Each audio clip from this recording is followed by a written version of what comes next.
Hi hello welcome back to our channel. నేను మీ సాజన. ఈరోజు అయితే ఒక మంచి రెసిపీతో వచ్చేసానండి. చిన్నపిల్లల నుంచి పెద్దవాళ్ళ వరకు ఎవరైనా తినే రెసిపీ అనమాట ఇది. ఇంకొకటి పీసీఓడి, అలానే హెయిర్ ఫాల్, చాలా అంటే చాలా ప్రాబ్లమ్స్ ఈ మధ్యన అయితే అందరం ఫేస్ చేస్తూ ఉన్నాం కదా. ఇలాంటి లడ్డు ఒక్కటి తింటే మాత్రం సీరియస్లీ హెయిర్ ఫాల్ కానీ పీసీఓడి కానీ చాలా బాగా తగ్గుతుందండి. అదే ఫ్లాక్ సీడ్ నువ్వుల లడ్డు అనమాట. ఇంకా ప్రాసెస్లోకి వెళ్ళిపోదాము. ముందు అయితే స్టవ్ మీద అయితే ఒక కడాయి పెట్టేసుకొని అందులో అయితే 1.5 కప్పు దాకా నేను అవిసె గింజలు అయితే తీసుకున్నాను. అదే అండి ఫ్లాక్ సీడ్స్. అవి తీసుకొని లో టు మీడియం ఫ్లేమ్ని అడ్జస్ట్ చేసుకుంటూ మంచిగా వేయించుకోవాలన్నమాట. ఇలా చిటపట్లాడుతుంటాయి అనమాట. ఇంకా ఆ టైంలో తీసేసేసి ఇంకా అదే కడాయిలో ఒక 1/2 కప్పు దాకా అయితే నువ్వులు కూడా వేసుకొని అయితే మంచిగా వేయించుకొని పక్కన తీసి పెట్టుకోవాలి. తర్వాత అయితే 1 కప్పు దాకా పల్లీలు తీసుకొని మంచిగా అయితే అది కూడా సన్నని సెగ మీద వేయించుకొని పక్కన పెట్టుకోవాలి. తర్వాత అదే కడాయిలో అయితే 1.5 స్పూన్ దాకా అయితే గీ వేసేసుకొని 1/2 కప్ దాకా గోధుమ పిండి వేస్తున్నాను. గోధుమ పిండి వేయడం వల్ల ఏంటంటే కొద్దిగా పంటికి తగలకుండా మంచిగా ఉంటుందన్నమాట. ఇంకా అది వేసుకొని అది కూడా ఇలా గోల్డెన్ కలర్ వచ్చేంత వరకు ఫ్రై చేసి పక్కన పెట్టుకున్న తర్వాత మనం మిక్సీ జార్లో వేయించుకున్న అవిసె గింజలు ఉంటాయి కదా, అవి అలానే మనం వేయించుకున్న నువ్వులు కూడా అయితే నువ్వుల్లో అన్నీ కాకుండా సగం వేసుకొని సగం అయితే మనము లడ్డూలు చుట్టేటప్పుడు వేసుకుంటే అక్కడక్కడ తగులుతూ బాగుంటాయి. ఆ తర్వాత మనం వేయించుకున్న పల్లీలు నేను పొట్టుతోటే వేస్తున్నానండి. మీకు ఇష్టం లేకపోతే పొట్టు తీసి కూడా వేసుకోవచ్చు. వీటన్నిటిని కూడా ఇలా ఫైన్ పేస్ట్ లాగా అయితే చేసుకోవాలి. బరకగా అస్సలు ఉండకూడదు.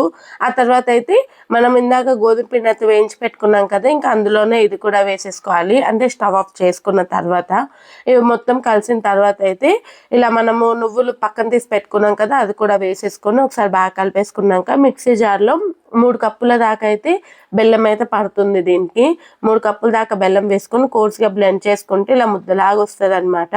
ఇంకా దీన్ని కూడా మనం ఇందాక రెడీ చేసి పెట్టుకున్న దాంట్లో అయితే ఇది వేసేసుకోవాలి. వేసుకొని అన్నీ బాగా కలిపేలాగా అయితే మంచిగా కలుపుకోవాలన్నమాట.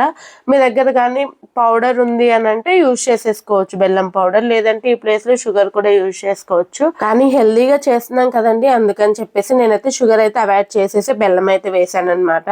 ఇలా మొత్తం ఒకసారి కలిపేసుకున్న తర్వాత కరిగించిన నెయ్యిని అయితే కొద్దిగా వేసుకుంటూ లడ్డుల్లా చుట్టేసుకోవాలి. ఎందుకు అని అంటే ఇక్కడ మనం నార్మల్గా కూడా చుట్టుకోవచ్చండి. అంటే మనం మామూలుగా మిక్సీ జార్లు ఇంకోసారి వేసుకుంటే అది వేడికి కొద్దిగా ముద్దగా అవుతుంది.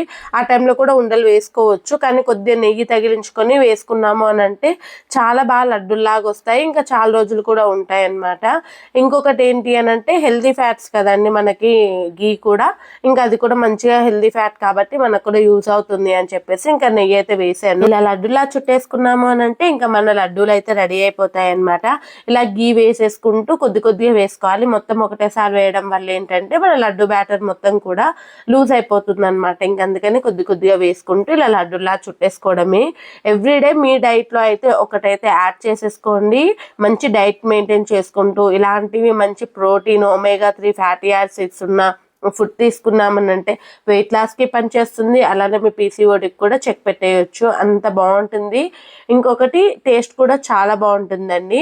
అంతే అండి, ఈజీగా చేసుకునే ఈ అవిసె గింజల లడ్డూనైతే మీరు ఒకసారి ట్రై చేయండి. అలానే ఎలా వచ్చింది అన్నది నాకు కామెంట్ చేయండి. ఇంకేమైనా రెసిపీస్ కావాలి అని కామెంట్ చేయండి. అలానే ఇంకో వీడియోతో ఇంకో రెసిపీతో నేను మీ ముందుంటాను. Signing of.